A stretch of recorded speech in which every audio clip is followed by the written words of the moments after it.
Voici le film le plus réaliste et le plus controversé du studio Ghibli à ce jour. Je peux entendre l'océan nous plonge dans les tourments et les joies de l'adolescence à travers les yeux de Taku, un lycéen ordinaire vivant dans une ville côtière nommée Koichi au Japon. Le récit débute avec Taku se remémorant une période charnière de sa vie, celle de son année de première au lycée. Il nous relate alors les moments doux amers qui l'ont profondément marqué. D'emblée, il commencera par nous introduire son meilleur ami du lycée, Yutaka, qui sera très enthousiaste à l'égard d'une nouvelle élève qui va faire son arrivée en cours d'année. C'est ainsi que Rikako nous est introduite. Il s'agit d'une jeune femme venant de Tokyo qui s'est retrouvée à Koichi malgré elle. D'apparence, Rikako est belle, mais sera perçue par ses camarades de classe comme froide, distante et surtout arrogante. Tout au long du film, Rikako aura des comportements étranges mais surtout austères vis-à-vis des gens qui l'entourent. Un des enjeux principaux de ce film est de questionner ce qui motive la conduite de cette jeune femme mystérieuse. Nous verrons alors que cette œuvre explore les intrications complexes des relations humaines. Taku se retrouvera entraîné dans un tourbillon émotionnel et relationnel en se rapprochant de Rikako. Il sera divisé sur ce qu'il ressent pour cette jeune femme, il oscillera entre amour et haine et fascination et rejet. Son meilleur ami, quant à lui, développera des sentiments beaucoup plus clairs pour Rikako, créant ainsi un triangle amoureux assez délicat.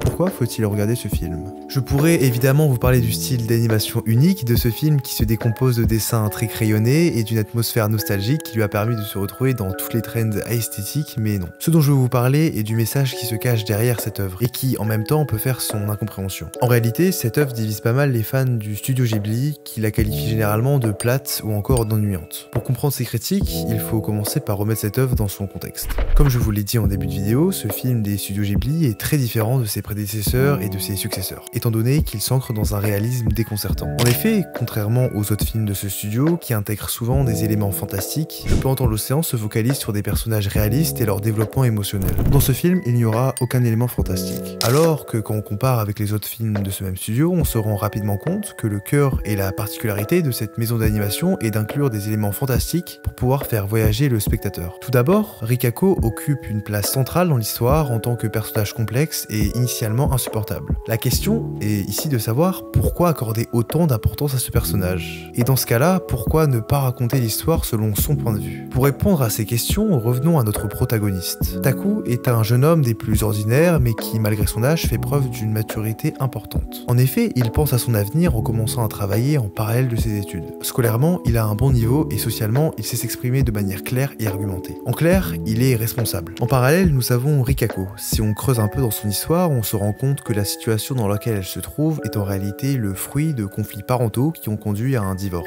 Comme l'expliquera Taku lors d'une discussion familiale, les enfants subissent toujours le choix de leurs parents.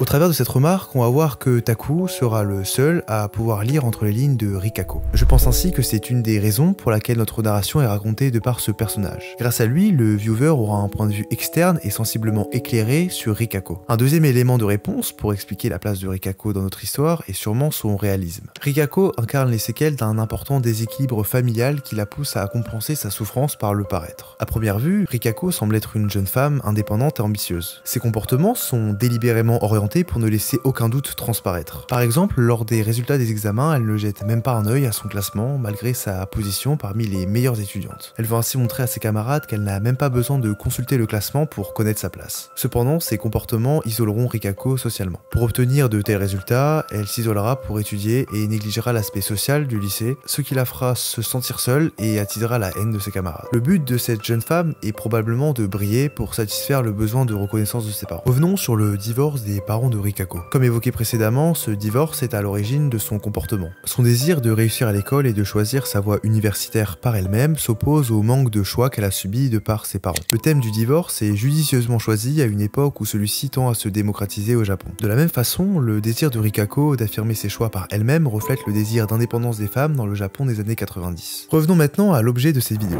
Quel est donc ce message derrière Je peux entendre l'océan? Pour moi, cette œuvre aborde incontestablement les relations humaines. Cependant, elle se concentre sur une chronique douce amère de la vie d'un lycéen ordinaire. Comme le relate Taku tout au long de l'histoire, sa rencontre avec Rikako est ponctuée de rebondissements mais surtout de mésaventures. Plus tard dans l'histoire, lors d'un voyage scolaire, Rikako demandera de l'argent à Taku en prétextant l'avoir perdu. En réalité, Rikako sait très bien temps que Taku travaille et gagne de l'argent, dévoilant ainsi son opportunisme. Cet argent servira en réalité à financer un voyage à Tokyo pour rendre visite à son père. Cependant, ce voyage est organisé de façon impromptue et caché jusqu'au dernier moment par Rikako. On verra alors qu'elle manipule son amie Yumi pour pouvoir partir de Koichi, mais à la dernière minute, c'est Taku qui va prendre la place de Yumi et se retrouver à Tokyo. Taku admettra alors que ce fut l'un de ses pires voyages en raison de la compagnie. Il se retrouvera alors confronté au côté moins glamour de Rikako, ce qui lui permet de la voir sous un autre jour. La jeune femme apparaîtra sous des traits plus incertaines, moins assurées et plus ordinaires. Pour Rikako, le voyage est également révélateur. Elle se rend compte que son désir de paraître forte et indépendante cache en réalité un profond besoin d'approbation et d'amour vis-à-vis de ses parents. Son comportement manipulateur et opportuniste prend alors une teinte plus sombre à la lumière de ces révélations. Après une série d'autres mésaventures, nos deux personnages retournent dans leur ville côtière et reprennent leur vie de lycéen. L'ensemble de l'école découvre alors que nos deux personnages ont voyagé ensemble, ce qui rendra Yutaka jaloux et le poussera à rater ses examens. Cette histoire brise l'amitié entre Taku et Yutaka, tandis que la plupart des élèves méprisent encore plus le comportement de Rikako. L'ellipse temporelle vers la fin de l'œuvre nous montre comment ces expériences ont marqué les protagonistes. Taku et Yutaka ont changé. Ils ont appris de leurs erreurs et sont devenus plus matures dans leur relation, se pardonnant l'un l'autre. Cela conduit à une soirée des anciens élèves où l'évocation d'anecdotes, devenant des souvenirs, constitue le cœur des activités. C'est à ce moment qu'Akiko, l'ancienne présidente de l'association des lycéens qui détestait profondément Rikako, prononce un des discours les plus intéressants de l'œuvre.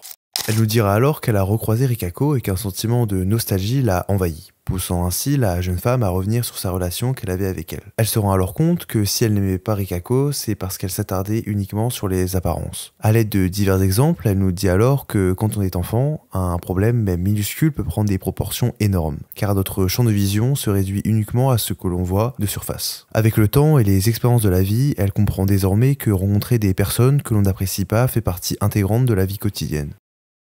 Cette réflexion illustre comment le temps et les expériences personnelles peuvent modifier notre perspective sur les relations et les conflits passés. Elle symbolise la maturité qui s'accompagne de l'expérience. C'est là l'essence même de cette œuvre. Pour moi, le message principal de cette œuvre est de témoigner de la transition du monde de l'adolescence vers le monde adulte au travers du développement de la maturité. Je pense que c'est surtout nos pires expériences de vie qui peuvent nous amener à grandir et à prendre en maturité. Cette œuvre nous rappelle que le pire n'est jamais décevant, que tous les défis que Taku a subis lors de cette période lui ont permis de rapidement prendre en maturité. Idem pour Rikako. Au travers de ses expériences personnelles, elle a pu en apprendre plus sur elle-même, se donner les moyens de réussir pour pouvoir un jour trouver son propre chemin. Personnellement, je trouve que la relation entre Taku et Rikako illustre magnifiquement bien le passage de l'adolescence vers la vie adulte. Les émotions de Taku par rapport à Rikako oscillent entre irritation et attirance, rejet et fascination. Ces dualités reflètent la construction de la maturité émotionnelle nécessaire pour mettre un premier pas dans le monde adulte. Le fait de choisir tous les deux une fac à Tokyo et donc de se donner les moyens d'avoir des bonnes notes souligne le fait de devoir prendre des décisions importantes et assumer les conséquences de leurs actes, marquant ainsi le passage à une vie adulte